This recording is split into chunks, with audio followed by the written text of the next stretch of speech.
All right. Welcome, everyone, to the Iowa Gravel Series Podium Podcast. We have a special guest with us today. It is Claire O'Leary. She is one of the very first podium winners ever on the Iowa Gravel Series.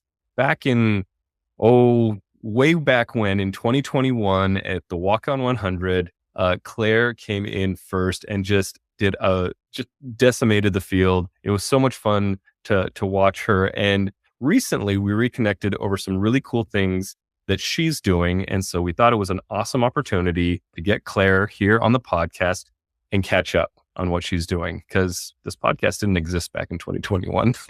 So this is a really great thing. So Claire, it is so wonderful to have you. Yeah, thank you for having me, Chris. So Claire, we need to get to know you a little bit at first. I know a little bit of your background because we talked after the race, and I've been following you on Instagram since then, which has been really fun to see what you're doing. But let's start from the most important beginning, which is how did you get riding a bicycle? That's kind of a long-winded story. The short version is I am the tried and true classic injured runner starts biking story.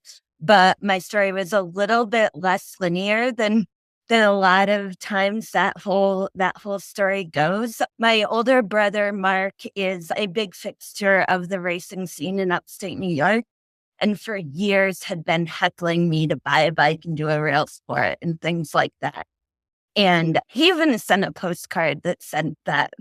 And then in 2018, I was back home to do a work business trip, and then went back home and did one of his races where they had to borrow a bike fleet there. It was the cyclocross race. And he's like, here, you run with your bike. It'll be fine. I mean, I did and that. That makes it a real race. Yeah. I absolutely loved it, but it took a little bit at the same time, I had been a competitive runner most of my life, ran cross country and track in high school and college, and then got into the trail and ultra running scene after that. So my kind of claim to fame is that I ran 50 miles before I ever rode 50 miles.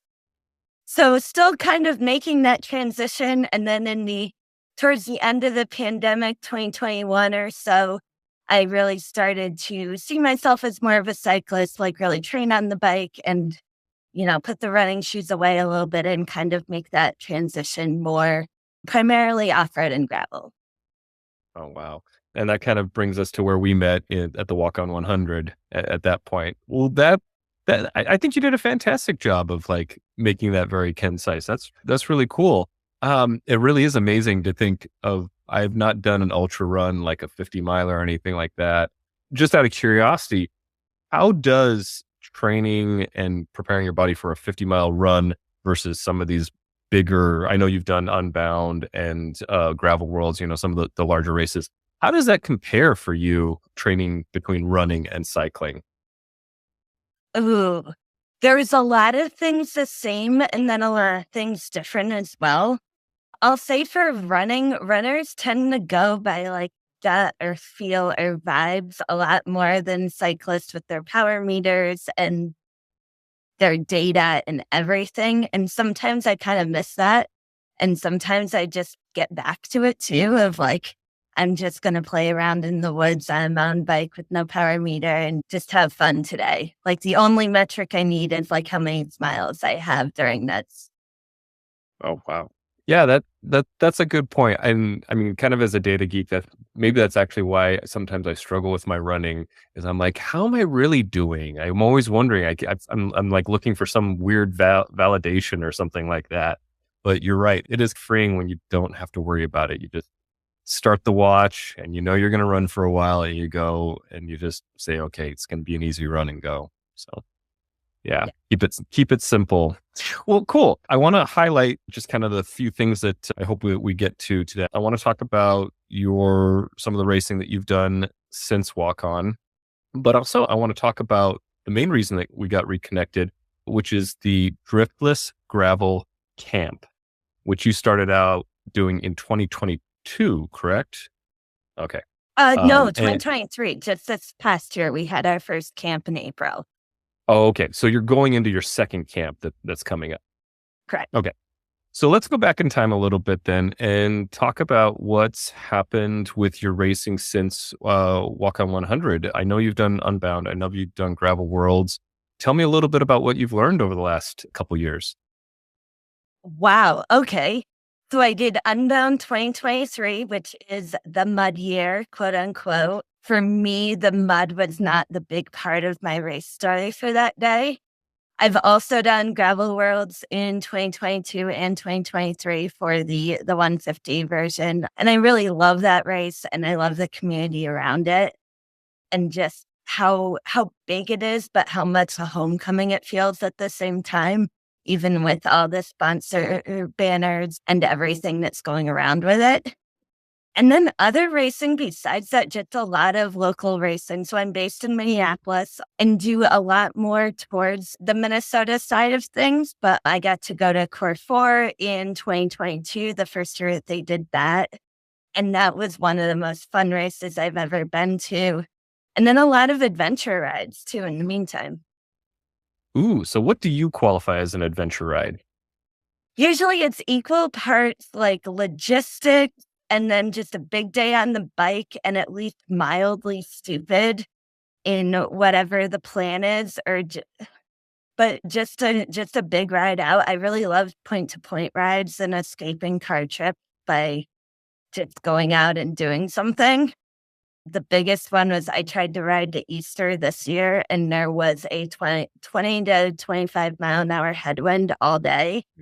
Yeah, Um, level 2, level 3 fun, right? Level 3 fun for sure. A lot of the MMRs were still snowed in and I didn't realize it. And yeah, I ended up bailing out at a quick trip and just sitting there and getting laughed at by some mom in her minivan. Did the mom in the minivan like help you out or did she just laugh? She just laughed. Oh, okay. Well, that's a choice. Yeah, yeah, we can do that.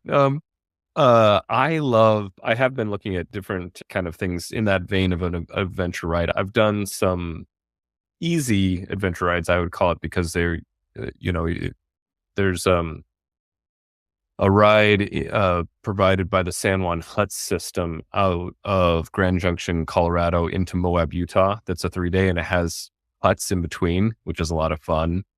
And they give you a route and everything like that. But I've wanted to figure out other ways to just maybe string along a couple different locations and do a multi-day adventure. Do you prefer having a place to stop and camp or whatever in your adventure, or do you prefer having one big long adventure that maybe goes into the night or goes across a full day without stopping? I'm a little bit more into the just one day adventures versus bike packing, although I do really want to do an overnight ride. I've never done that. And I have a race coming up for next year that will be an overnight ride or 2 nights. So getting some experience with that too. And then one of the other ones that's on my bucket list is using the train to go from Minneapolis, St. Paul down towards Winona and either then coming back or using that as a launching point to just do a full driftless adventure of however many hills and bluffs you can string together.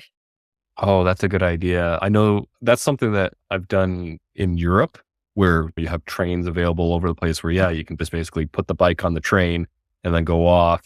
And I know there's a lot of trains that kind of terminate in Chicago area, which would come either through Iowa or Illinois or through Minnesota and that area.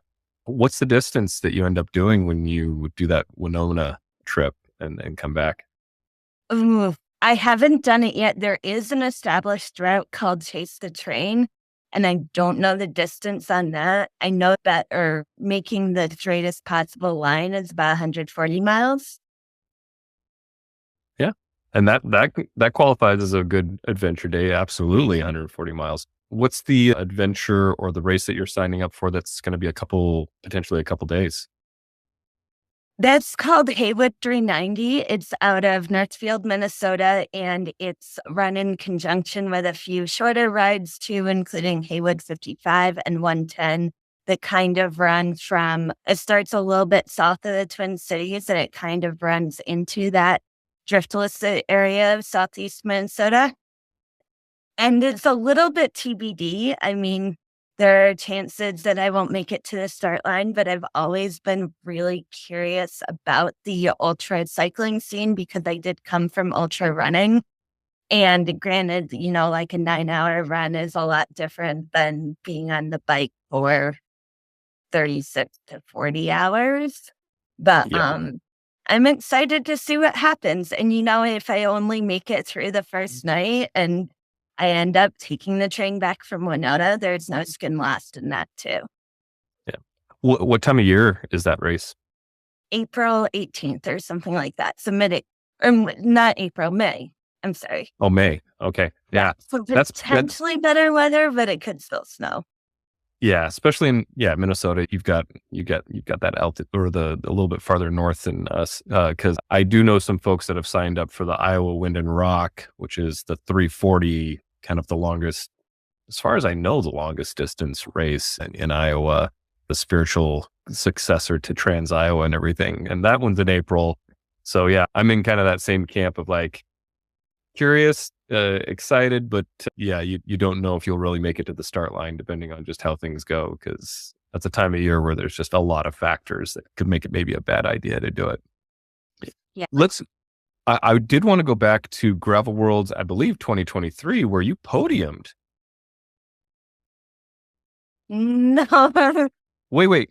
Was it? Wait, am I missing? Am I It was mixing this? Unbound, where Oh, I it podiumed. was Unbound. It was Unbound. I'm sorry, my bad. It was Unbound 2023 that you podiumed, which is also very amazing and fantastic and stuff. But I got my big races mixed up. Tell me about that mud year and how it turned out for you, being frankly in such a great position. It sounds like. Yeah, well, everyone talks about the mud, but the way the race played out for me, there was a train crossing that happened right at the start that split the field on rollout, and I was caught right behind it and got held up. I was so mad about it. There were some people who tried to like dodge through it and made some very reckless decisions. But, once we got through, it was only a couple of minutes. It's like, okay, this is whatever is going to happen. So that was kind of a saving grace in a way. By the time I got to the mud, it was relatively backed up and there was no opportunity to try to ride. I think in some areas I would have had the skills, but there were too many people. So you just picked up your bike and you walked for, what was it, 4 miles? It was stupid. But then, after that, the day just kind of got better. And so many people had derailleurs ripped off and, had their day go badly, including a couple of people I knew from Minnesota.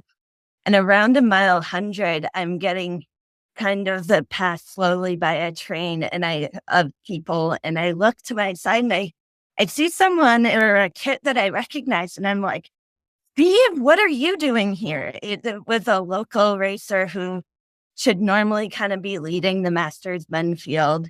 So I knew that if he was back by me or passing me, something in his day had gone very, very wrong. And turns out that he was on his wife's bike and just decided he was going to fun ride it and then DNF later. And we ended up rolling together for like 30 miles in the heat of the day and just telling stories. And he was just out there to have a day. And the temperature was getting close to 90 degrees. And I was just kind of holding on, but just really enjoyed having a friendly face. And then as that's going on and I'm kind of riding his wheel for a while, Ali Tetrick, the pro and past winner, comes rolling by. And she looks at me and she's like, "Hey, girl, you're crushing it." And we just had this like little train going that was just such great vibes for so long. And then the thunderstorms came and it started raining sideways and I lost shifting and all of these calamities happened in the day. I actually hucked it down a hill and broke my wheel, but didn't realize it until after I finished. Yeah.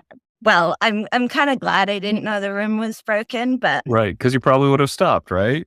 yeah, Yeah. Yeah. ended up just, the last 20 miles, I shared poles with some guy from Ohio, just pretty much silently, we both kind of realized that we weren't going to beat the sun, and we were rolling in back into Emporia, like through the college campus together. We get to that very last stop sign, and I see a smaller rider, and then I realize it's another woman. And I had not seen another woman since I got dropped by Ali Tetrick like 70 miles beforehand. So I see, and I just sprint down the main street, and that ended up being, a place for the open or non-pro field of Unbound. And for being so anxious about that race and everything that goes into it, it was kind of just a fairy tale day. And I think my favorite part of it was just having my friends and teammates at the finish line. Like, I have a weird fractured memory of it, but one of my friends was lecturing me on the nutritional value of Casey's Pizza because they're just waving the boxes around in the finish chute. And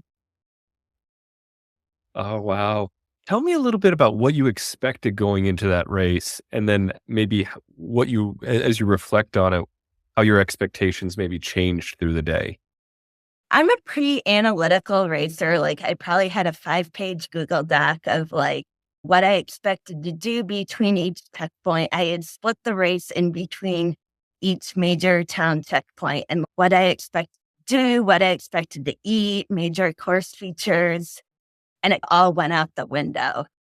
Like, a friend had pre-written most of the course, and I had cues in for when certain pinch points might be, and cues in my bike computer. It was out the window because, with the weather changing the night before and just everything else, you can't really plan for what it's going to be like or what your mindset is going to be like. So what did you do as you realized, fairly quickly, like, all right, this is not the race that I put down on paper? What did you do to manage that and kind of keep your head in the place that clearly left you in an area where you still had something in the tank for that sprint finish down the chute? I mean, that's quite a feat. So what do you remember telling yourself through that day? You just kind of go back to the basics, like take care of your body, take care of your bike, keep eating and drinking, and take care of your bike. Like, if you're grinding on something, stop. If you think you're on rim, stop, um, and go back to the basics. Like, everything went right, and yet nothing went right in a way. Like, my friends were at the second checkpoint, and they gave me my hydration pack, and they forgot to put a bladder in it. And we only had about 40 miles to go, and it was a lot cooler. And I had 2 bottles on my bike too. But I'm leaving town, and I suck on the hose, and I realize nothing's there, and I'm just like, oh well, it's gonna be a day. Yeah, yeah. I think something that I guess I've been thinking a lot about lately, and then why I ask you that question is I think how important it is as we get into racing and as we try new things to kind of be okay with what is going on at that moment, because the only thing that you have really in your control is your steering and your pedaling and your eating and your nutrition and those things. Like, there's a few things that you can control, and there's a whole bunch of them that you can't. And I think so much part of the mental wellness that I get from cycling is the fact that I just control the things that I can control, and then I keep going. And I think that's something that is always maybe a little bit helpful for us to reflect on, and just something that I've been thinking about a lot. And maybe that's actually a decent transition into the Driftless Gravel Camp and how that got started. So tell me a little bit about this camp. I know that it's for femme trans women, FTW. We might use that acronym, I guess, a little bit here. Tell me how this got started. What is it?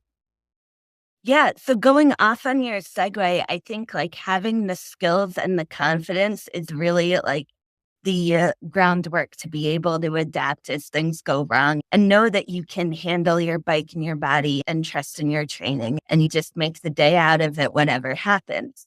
So Driftless Gravel Camp, we started in 2023. So it's a weekend of skills and community building and bike riding in Winona, Minnesota, which is in the heart of the driftless area of that southeast Minnesota, Wisconsin, upper Iowa, and then part of Illinois that's really known for its challenging topography and really, really beautiful gravel. And it's where you can put a plug in for Waukon too. Yeah. Because it is pretty. It's one of the. I mean, I unfortunately I say that kind of with a joke. I unfortunately called it the Iowa Gravel Series, which kind of I think is good to limit yourself to like what your creativity and what you're going to do, your bounds and everything. But yeah, I distinctly remember when I was scouting the Waukon 100, heading up and actually crossing the border into Minnesota and thinking, wow, there's some good stuff up here too. Like, how far up do we go? Do we take a little cross state journey that way? Because the whole area is beautiful. So, so that's what it is. It's in that area and everything. But why? Why did you say, okay, I need to do this? Yeah. So in March of 2022, I got to go to a gravel camp that was put on by the Amy D Foundation. And you might know of them because of the role that they play in like developing elite levels of racing too. Like they'll have composite teams at some of the huge road races like Tour of the Gila and Green Mountain Stage Race. And they also started doing a gravel camp near where a lot of their leadership is based outside of Roanoke, Virginia. And the whole premise of it was come with yourself and your bike. Like the camp itself is free and covered by scholarship. And we are going to give you the tools and the information that you need to go off and to go pursue your own races and adventures.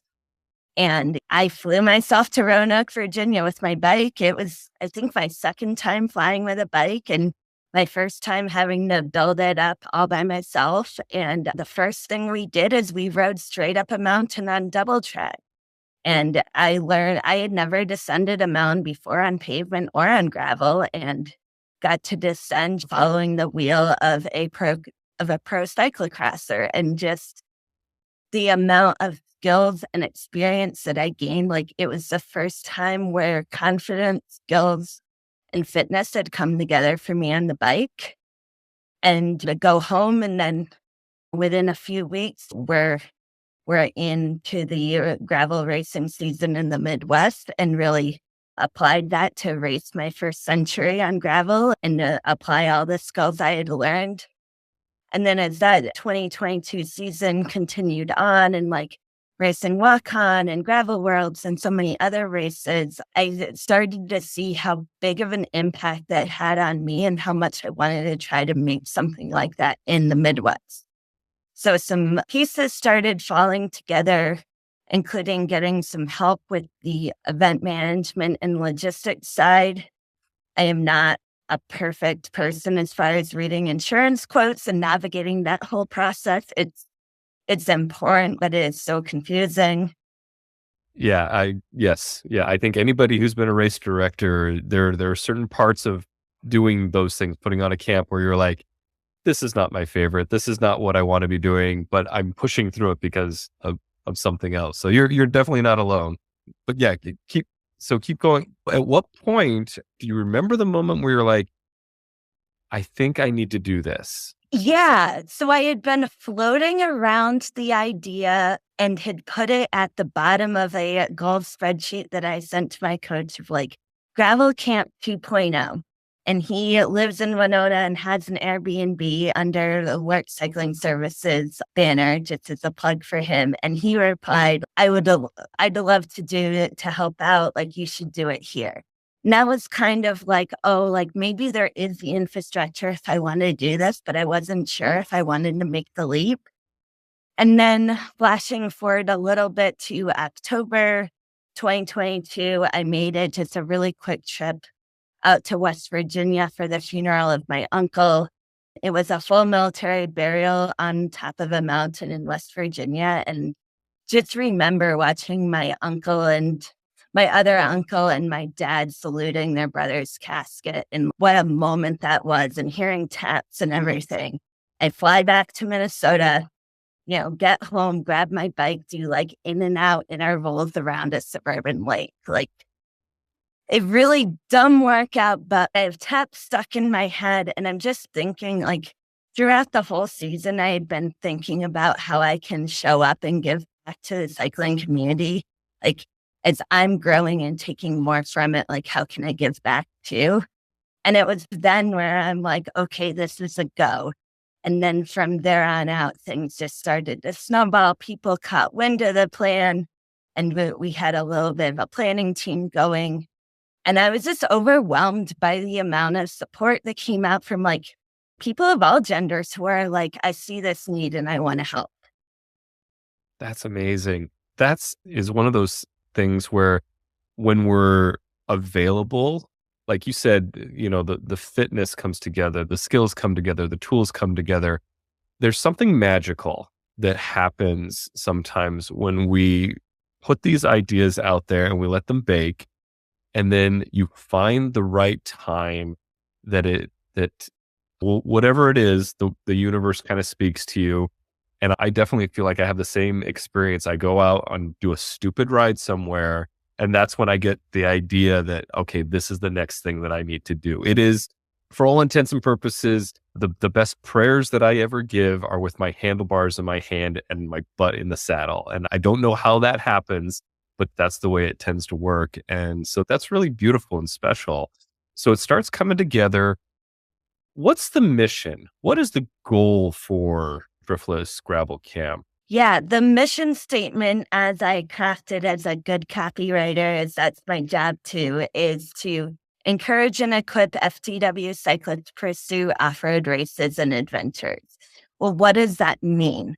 That means someone who's maybe newer to gravel, who maybe has a gravel bike but is only taking it on the road in the city, or who has raced it some, maybe mountain biking, or maybe they've done some other things, but they're nervous about taking on their first century, for instance, or maybe they're a good climber, but they're not a great descender. It's about giving people those skills and wrapping it around 362. Like, it's not just on the bike skills building. We're also doing Zoom sessions beforehand with like dietitian and a bike mechanic and things like that. And even I learned things from those. Like, we had a mechanic just teaching us on Zoom, like, okay, you crash and you shear off your derailleur. What do you do now? And I got to put that to work, not on my bike, but on someone else's this spring. And I just had her voice in my head of like, okay, you need to think about the chain tension. You have to get the derailleur off. You have to manage your cables, stuff like that. Yeah, I think I know who you're talking about. So Ian Brightlow is the marketing director for the Iowa Gravel Series. And if I remember right, is that who you were on the ride with? And was it Yep. Ian's bike? It was Ian's bike. He just hit someone's wheel on a downhill and went over high side before you know it. Oh, wow. So tell me who ended up signing up. Tell me about the people, because I think you mentioned you had about 12 folks, 12 riders on the camp this last year. Tell me about these people.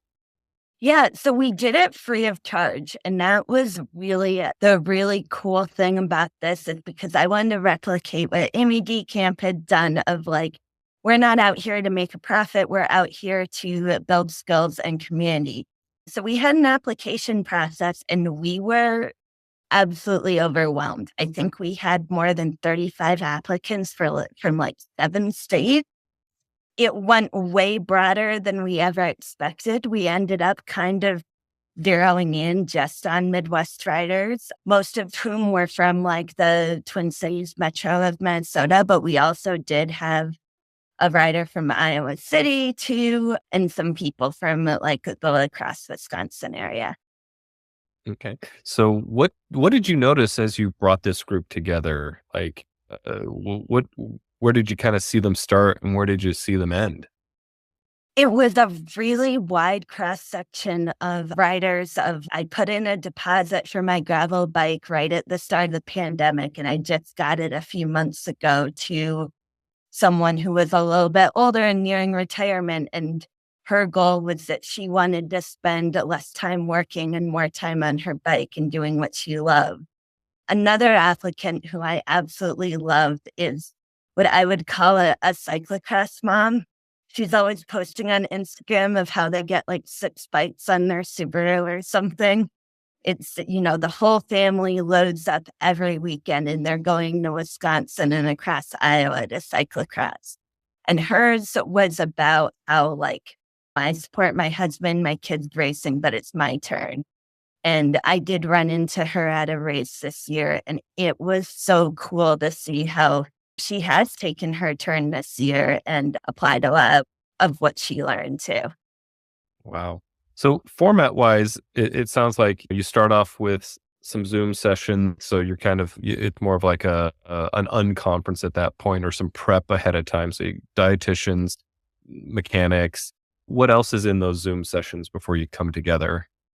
For 2023, we only did 4, I believe. So it was the 2 you mentioned. We had a sports psychologist talk about goals and values. And then I actually presented on how do you make a gravel route, and from how do you use Ride with GPS to here are all of the DNR resources and all of the ATV trails. And specifically for Minnesota, like if you want to go way up in the Superior National Forest, like how do you get the resources for the, is it a road? Isn't a road? Can you ride on it? Like there's so many great places to explore. Yeah. Um, And and then you come together. And yep. what does that format look like? Yeah. So we came together for 3 days, starting Friday afternoon. The first thing we did was some skills sessions just in a park on grass. Like we practiced side bumping each other, picking up flags out of the ground, like what good body position on downhill looks like, things like that. And then we went over to a bluff climb that was nearby. It's kind of had like a couple of turns and like a decent like 10% grade or so. And we started going halfway down of like, okay, how can you manage 1 or 2 turns together? And then how can you manage, the kind of drop down and then the 3 turns. And it was really fun to work with riders just over and over and seeing them get more confident, riding the brakes a little bit less, trusting their skills a little bit more. And then the second day, Saturday, we did a supported adventure ride, which is a big dumb ride with with a sag van too, and just putting the skills that we had learned to work in a longer setting there. And then also the skills that we had learned off the bike too, like the nutrition and the managing your gear aspect of it. And then Sunday, we had horrible weather last year, but Sunday was just a shakeout, debrief, clean up. Saturday night, we had a big community dinner too, where we asked a lot of questions. It was a time for everyone to come together, not spread out on a group ride and be like, what's a sidewall tear and why is it bad? Or like, what do you think about when you're on a 4-hour ride? Like it was when all of the questions came out. Oh, awesome. Okay. So that sounds like a fantastic. And what time it was October, or what was it, in the April. fall? It was in April, spring. Okay. So this was spring of 2023. And so you're looking to do this again in 2024. What is it going to look like? What are you thinking? It's going to look a lot of the same as far as it's going to be the last weekend of April, and it's going to be in Winona. We're still hammering out exactly how many riders, but around 12 to 15 still kind of on an application basis, targeting advanced beginner to intermediate riders. So someone who has like some experience, but really maybe hasn't ridden gravel a lot, or maybe wants to get into racing more.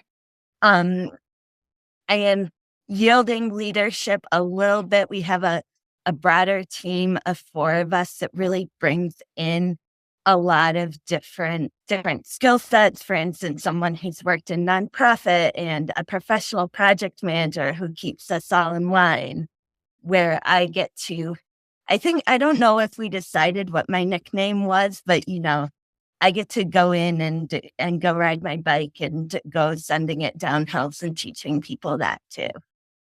Awesome. Wonderful. So if someone's interested in this, like, how do they find you? How do they get involved? Are you looking, yeah.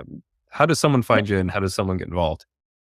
Yeah, so we're on Instagram at Driftless Gravel Camp, and then we also have a website, driftlessgravelcamp.com.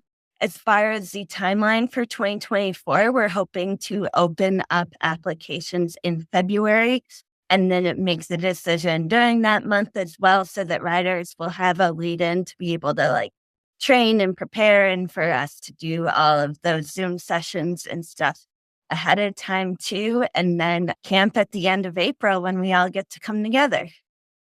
What are have you set down the dates for the camp for Yep. 2024? It will be April 26th to 28th, and again in Winona, Minnesota. Okay, very cool. All right, so what do you, do you have? Are you going to be you're taking applications again? So do you have kind of an idea of what you're looking for, or is it that you want to get as many applications as you can and then kind of build up the group that'll be coming together? What's kind of your philosophy there? Well, the really nice part about having a bigger planning team this year is that it's not all going to fall on me, because last year going through the applications was the best and the worst part of it. Like, reading these and being like, wow, they're so great. I want them to be my friend. They say they moo at cows during rides too.